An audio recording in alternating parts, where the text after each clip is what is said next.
ലൂക്കോസ് 3:8 മാനസാന്തരത്തിന് യോഗ്യമായ ഫലം കായ്പീൻ. യോഹന്നാൻ സ്നാപകൻ യോർദാനരികെയുള്ള നാട്ടിലൊക്കെയും വന്നു പാപമോചനത്തിനായുള്ള മാനസാന്തര സ്നാനം പ്രസംഗിച്ചു. തൻ്റെ കൈയാൽ സ്നാനമേൽക്കാൻ വന്ന പുരുഷാരത്തോട് സ്നാപകൻ പറഞ്ഞതാണ് നാം ഇവിടെ വായിച്ചത്. നമ്മുടെയൊക്കെ ജീവിതത്തിൽ മനസ്സിനന്തരം വരുമ്പോൾ എന്തൊക്കെ സംഭവിക്കുവാൻ സാധ്യതയുണ്ടെന്ന് നാം അനുഭവിച്ചിട്ടുള്ളതാണ്. ചിലർ നിരാശയിലേക്ക് കൂപ്പുകുത്തും, ചിലർ ആത്മഹത്യയിലേക്ക് പോകും, ചിലർ കഠിനഹൃദയരാകും. എന്നാൽ ഒരു വ്യക്തി ക്രിസ്തുവിലായാൽ അവൻ്റെ മനസ്സ് അന്തരം പ്രാപിക്കുന്നത് നന്മയിലേക്കും സൽഫലങ്ങളിലേക്കും സൽപ്രവൃത്തികളിലേക്കും ആത്മീയതയിലേക്കും ഒക്കെയായിരിക്കും. അങ്ങനെ ഒരു മാറ്റത്തിലേക്ക് വരുവാൻ സ്നാപകൻ വിളിച്ചു പറയുകയാണ്.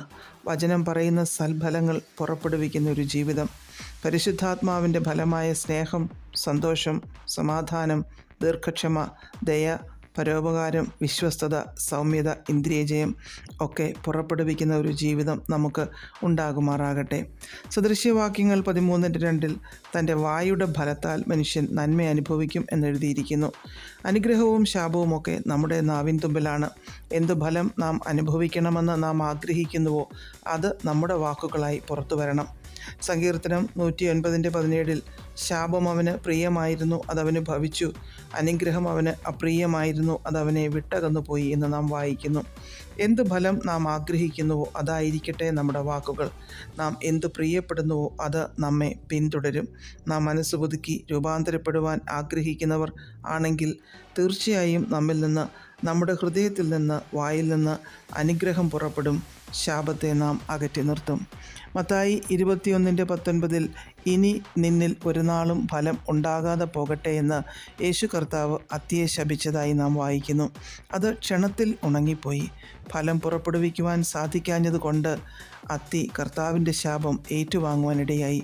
തൻ്റെ ജീവിതം ക്ഷണത്തിൽ പ്രയോജനരഹിതമായി തീർന്നു. നമ്മുടെ ജീവിതത്തിലും ദൈവരാജ്യത്തിന്, സ്വർഗീയതയ്ക്ക്, സ്വർഗീയ പിതാവിന് യോഗ്യമായ ഫലം ഉളവാക്കുവാൻ സാധിച്ചില്ല എങ്കിൽ നമ്മുടെയും ജീവിതം ശാപത്തിനും നാശത്തിനും ഇടയായിത്തീരും. നമ്മെ കാണുമ്പോൾ കർത്താവിൻ്റെ ഹൃദയത്തെ സന്തോഷിപ്പിക്കുന്ന ചിലതൊക്കെയെങ്കിലും കാണത്തക്ക രീതിയിൽ നമുക്ക് ആയിത്തീരാം. മാനസാന്തരത്തിന് യോജിച്ച ഫലം പുറപ്പെടുവിക്കുന്ന ഒരു ജീവിതമായി മാറട്ടെ നമ്മുടെ ജീവിതം. പ്രാർത്ഥിക്കാം.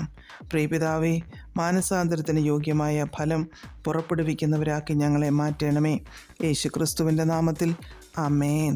God bless us all.